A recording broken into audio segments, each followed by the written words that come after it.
Hey everyone, welcome back for another deep dive. Yeah. We can't really ignore this whole thing about the U.S. national debt. I mean, it's a pretty huge elephant in the room. Yeah. $36 trillion. That's a big number. That's where we're at right now, and it's projected to hit $38 trillion by the end of the year. And it's growing rapidly. It's growing. It Yeah. really is. And the government's currently spending about $6 trillion, but only bringing in $4 trillion in revenue. Yeah, that's not a sustainable equation there. So, no, it's not. Yeah. You can't just keep spending more than you're bringing in forever. At some point, something's got to give. Something has to give. Yeah. And so today, we're going to be talking about Donald Trump's 2025 economic plan, All right. which is kind of being positioned as a potential solution to this whole debt crisis. And it's a pretty interesting three-pronged approach. A three-pronged beast. It is. Yeah. It involves cutting expenses, increasing revenue, and, a little surprisingly, tax cuts.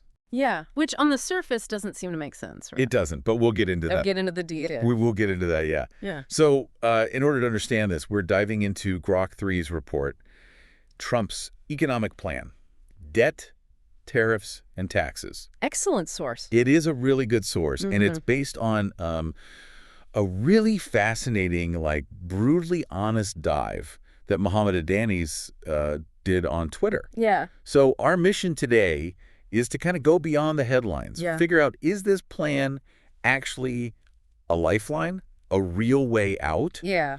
Or is it some kind of a reckless gamble? Yeah, is it going to dig us deeper? Exactly. Is it going to make things worse? It could make things worse. Or is it going to get us out of the hole? So we're going to focus on those three key levers, the cutting government spending, Right. increasing revenue, Yep. and the tax cuts. Big three.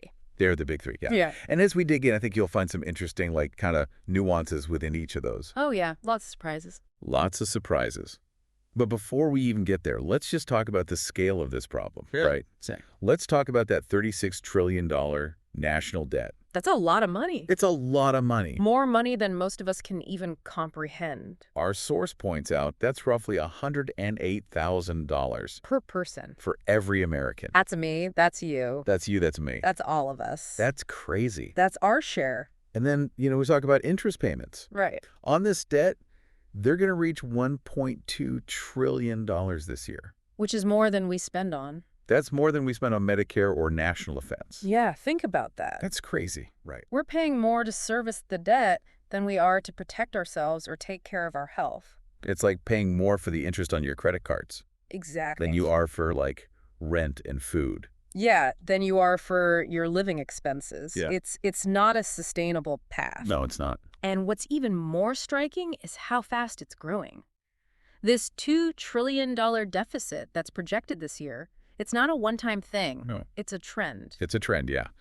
The CBO estimates that we could be looking at a $52 trillion national debt By 2035. by 2035, which would be 122% of GDP. Yeah. What does that mean? 122% of GDP? That means our debt is bigger than our entire economy. Bigger than everything we produce in a year. Yeah, that's a recipe for disaster historically. You look back, and that kind of level of debt has often been associated with a lot of negative consequences. Like what kind of negative consequences? Well, we're talking about slower economic growth, higher interest rates. It means less flexibility to deal with any kind of future crisis. So if something unexpected happens, we have less wiggle room. Exactly. Like a pandemic, a natural disaster, a war, anything like that, it's going to be much harder to respond effectively. And it also makes investors nervous. Right, because they see that and they think, well, can they actually pay this back? Exactly. Is this country a safe investment? And our source they draw a historical parallel to Rome, which is kind of dramatic. It is. But it illustrates the point that, you can't just let debt spiral out of control. Right. Empires have fallen because of unsustainable debt. It can lead to instability. Yeah. It can lead to social unrest. Absolutely. And it weakens your position on the world stage. You lose influence. You lose power. Exactly. Yeah. And then we get into, who actually holds the debt, which is an interesting point. Yeah. It's not just about how much debt we have, but who we owe it to. Right. And unlike Japan, where most of their debt is held domestically, about 30% of U.S. debt is owned by foreigners. Oh, wow. So that makes us vulnerable to global shifts and, the whims of our creditors. It's like owing money to someone you don't really have a lot of leverage over. Exactly. So it's not ideal. No, it's not ideal at all. And, Mohammed Adani's, he kind of summarized this whole situation really succinctly on Twitter. He said, the U.S. has $36 trillion in debt. In 2025, they'll spend $6 trillion, but only collect $4 trillion in revenue. So they need to borrow $2 trillion, and this will increase their debt to $38 trillion. Straight to the point. Yeah, no sugarcoating, just the raw numbers. Just the facts. So let's talk about lever one. All right, let's get into it. Cutting $1 trillion. $1 trillion. In government waste. In waste. That's a big target. It is a huge target. That's like saying we're going to find $1 trillion just lying around somewhere. Well, maybe not lying around, but being spent inefficiently. Yeah, misused, wasted. Yeah. And to do this, they're proposing this new Department of Government Efficiency. DOGE? DOGE, yeah. Catchy? It is catchy. Led by Elon Musk and Vivek Ramaswamy. Wow, talk about a power couple. Talk about a power duo, right? Oh, yeah. That's designed to get headlines. They're not messing around. No, they're not messing around. And the whole idea, as Adansis points out, is to go after waste and fraud. Yeah. Cut the fat. Cut the fat. He even uses this example of Social Security payments for people who are 150 years old. A bit hyperbolic, but you get the point. Yeah. But, it's to highlight the fact that there are these improper payments happening. Right. And those improper payments are a real problem. They are. The GAO found $281 billion in improper payments between 2010 and 2020. That's a lot of money going to the wrong places. It is a lot of money. We're talking about fraudulent Medicare claims, grants being given out more than once. Duplications, errors. Yeah. And yes, even payments to people who are deceased. Oh, wow. I know. The SSA admitted to paying out $40 million to deceased beneficiaries just in 2021. So there's definitely some leakage in the system. There is leakage in the system. So, when Danny says root out the fraud, he's not just, talking. Right. There's actually evidence that this is happening. There's money to be saved. So where are these cuts going to come from? Right. That's the big question. That's the big question, yeah. They talk about things like defunding PBS. Which has a budget of about $500 million. $500 million, which in the grand scheme of things is a drop in the bucket. A drop in the bucket. Uh-huh. They also talk about overhauling these outdated IT systems. Which apparently costs the government $10 billion a year. Annually, because they're just so inefficient. Wow, that's crazy. Just imagine how much better our government could function if they had modern technology. Oh, right, if they could upgrade. But here's the challenge, right? Yeah, right. Discretionary spending, which is the part that Congress can kind of easily adjust. The flexible part. The flexible part is only $1.8 trillion.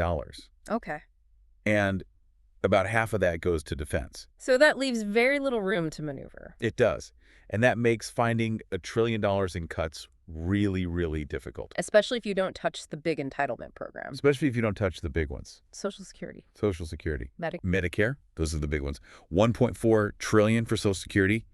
$870 billion for Medicare. Yeah, those are the elephants in the room. They are the elephants in the room. Yeah. So is it actually feasible? Right. That's the question. Can you really get to $1 trillion in cuts without touching those? And our source says, well, maybe. Maybe. No.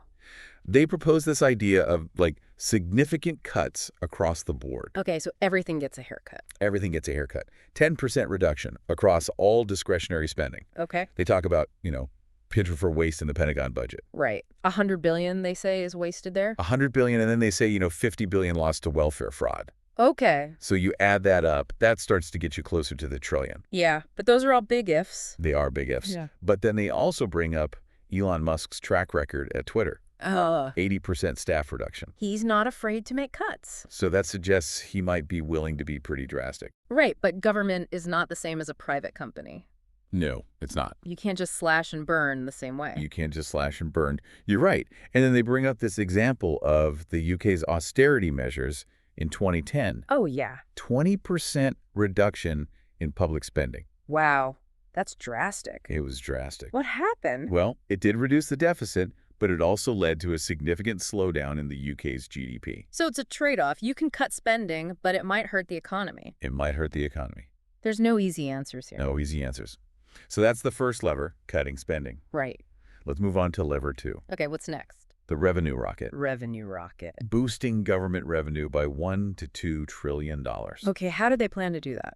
Through tariffs, Tariffs? deregulation, Okay. and something called the gold card. The gold card. Intriguing. Let's start with tariffs. Let's start with tariffs. They want to increase tariff revenue from $50 billion. Which is what we're at now. Currently at to $500 billion. A tenfold increase. Ambitious. It is ambitious. How are they going to do it? Well, they're talking about a 10% tariff on all goods imported into the U.S. Okay. and a 60% tariff on goods from China. 60%. That's huge. That is huge. And the logic is we import about $3 trillion worth of goods every year. Right. So if you put a 10% tariff on all of that, That's $300 billion right there. $300 billion. And then you add the China tariff on top of that. You get to the $500 billion. Yeah, the math checks out. On paper, it does. But will it work in reality? That's the question. Yeah. So the argument they're making is that other countries won't retaliate too harshly because the U.S. market is so big. Right, we're the biggest customer on the planet. $20 trillion in consumer spending. So other countries are going to think twice about messing with that. Yeah, they might not want to risk a trade war. But there's always a risk, right? There's always a risk. And Adani's also talks about fairness in the current tariff system. Yeah, he uses the example of U.S. cars facing a 10% tariff in Europe. While European cars only face a 2.5% tariff here. So he sees that as unfair. He sees it as an uneven playing field. Right, and he thinks these tariffs could help to level it out. And potentially bring more manufacturing back to the U.S. Right, create jobs here. Create jobs here. And they point to the China tariffs from 2019, which generated about $70 billion in revenue. So there's a precedent. There's a precedent. But here's the counter-argument. Here's the other side of the coin. Tariffs essentially act like a tax on imported goods.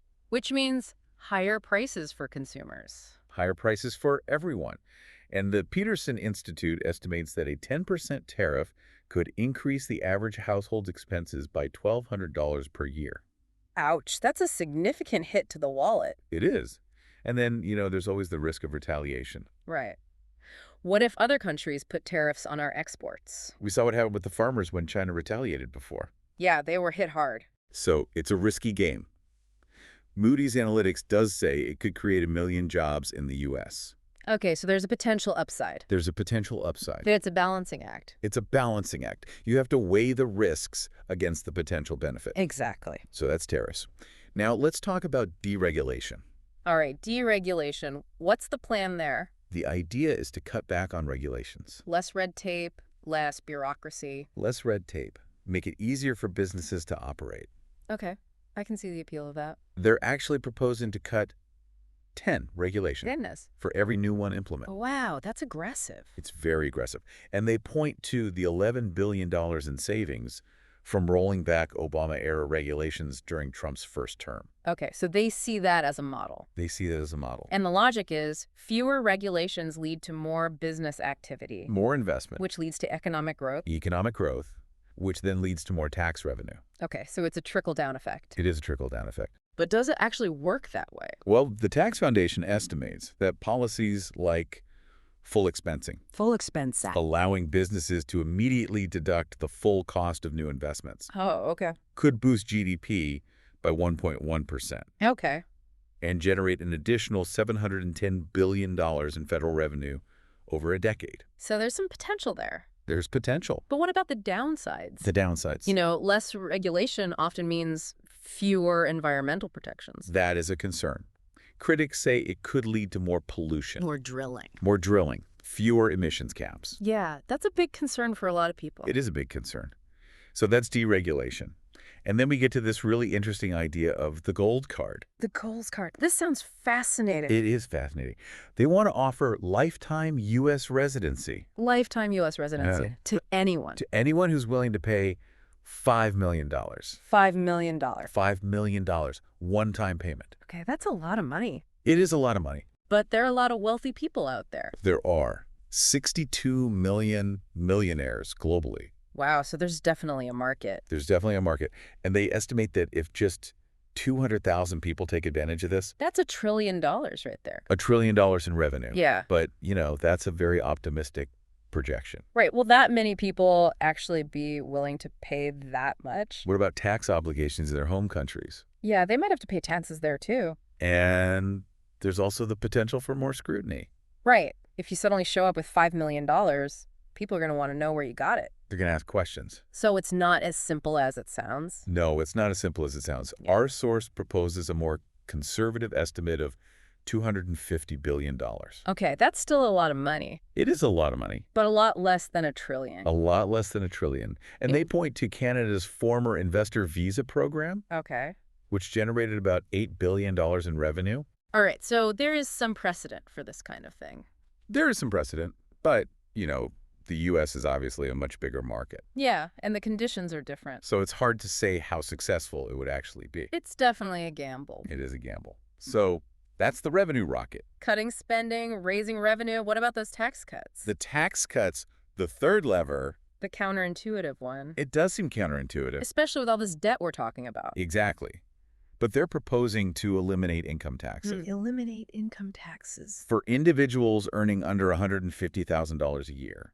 Okay. And they want to reduce the corporate tax rate from 21% down to 15%. Wow, that's a big cut. It is a big cut. Why would they do that? Adonis says it's to make the U.S. the most business-attractive country in the world.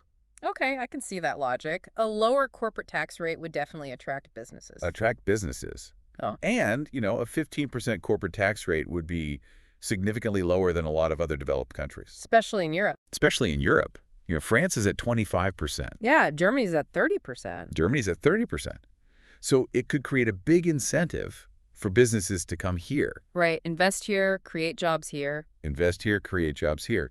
And it could also lead to the repatriation of those corporate profits that are being held overseas. Like that $70 billion Apple has stashed away. Exactly. Yeah. So, bring that money back to the U.S. And then, of course, there's the benefit for individuals earning under $150,000. Right. They would see a boost in their income. About $2,000 per family. Okay. That's not insignificant. It's not insignificant. But here's the problem. The math. The math. The Tax Foundation estimates that just extending the existing tax cuts would cost $4.5 trillion over the next decade. Oh, wow. And adding these new cuts could push it up to $6 trillion. So even if the spending cuts and the revenue increases work, Even if they work perfectly, it might not be enough to cover the cost of these tax cuts. it might not be enough. And then you have to consider the distributional effects. Right. Who benefits the most from these cuts? Who benefits the most? Yeah. Our source says the top 1% could receive about 40% of the benefits. So it's a bit lopsided. It is a bit lopsided. Huh. And while proponents argue that job growth will eventually offset that, That's the classic argument, right? it's the classic argument. Tax cuts lead to job growth. Everyone benefits. Everyone benefits, but it's not always that clear-cut. No, it's not. And our source brings up the example of Ireland, which has a 12.5% corporate tax rate. Okay. And they've attracted companies like Google and Pfizer, Right. and their GDP has grown. So there is some evidence that it can work. There is some evidence. But Ireland is not the U.S. Ireland is not the U.S. You Yeah. can't just assume that what works there will work here. Exactly. So we've talked about the three levers. Right. Now let's talk about the potential downsides, the risks, The what-ifs. the what-ifs. Yeah. So starting with tariffs, the big concern is trade wars, Retaliation from other countries. retaliation, Yeah. and inflation. Right, because tariffs make imported goods more expensive. More expensive. Yeah. And that could lead to a rise in prices across the board. Yeah, nobody wants to pay more for everything. And then with the spending cuts, eliminating waste sounds good, It does. but $1 trillion is a huge amount. And it could mean cutting into essential programs. Programs that people rely on, Social safety net programs. healthcare, Education. education. All of those things could be on the chopping block. So that's a big concern. Yeah. And the gold card, it's very speculative. Like a big question mark. Will it actually generate that much revenue? It's hard to say. And then with deregulation, we've talked about the environmental concerns. Pollution, climate change, all of that could get worse. And then the biggest risk of all, what if the revenue targets aren't met? Right. What if the tariffs don't bring in enough money? What if the gold card flops? Then those tax cuts could lead to a massive increase in the debt. Our source says it could go up to $50 trillion. Oh, wow. So that's a huge gamble. It's putting all our eggs in one basket. And Moody's even suggests there could be a short-term reduction in GDP. So the economy could actually shrink initially. It could shrink. And then you have to think about China. Right. They hold a lot of U.S. debt. Over $1 trillion. What if they decide to sell it off? That could really destabilize things. Yeah, it would be a major shock to the system. So Danny asks, do you think Trump's plan is bad? It's a good question. That's a good question. And he lays out the potential extremes. On the one hand, you have the potential for a surplus, job growth, increased economic power. On the other hand, you have stagflation, a debt crisis, and chaos. Like high-stakes game. High stakes indeed. So, as we wrap up this deep dive, Right. it's clear that this plan is being presented as a very bold solution. Simple, ruthless, logical. Simple, ruthless, logical.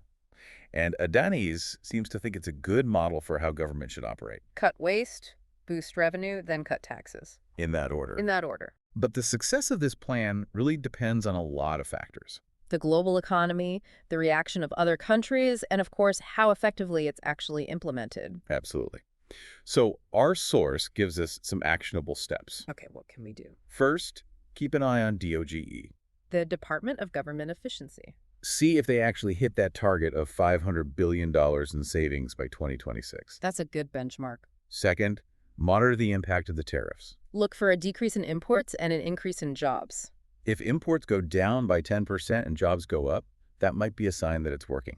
Okay, makes sense. And third, look at the reform efforts in your own countries. Right. Are your leaders taking similar steps? Are they addressing these issues? Are they bold enough to make tough choices? And Danny's asks a really good question.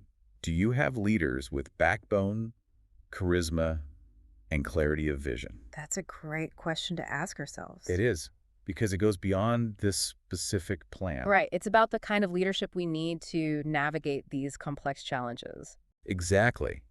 So even if you don't agree with everything in Trump's plan, Right. it does offer a framework, A starting point. a starting point for a conversation about the national debt. And that conversation is long overdue. It is long overdue. So let's keep talking about this. Let's engage, let's debate, let's find solutions. Let's find solutions.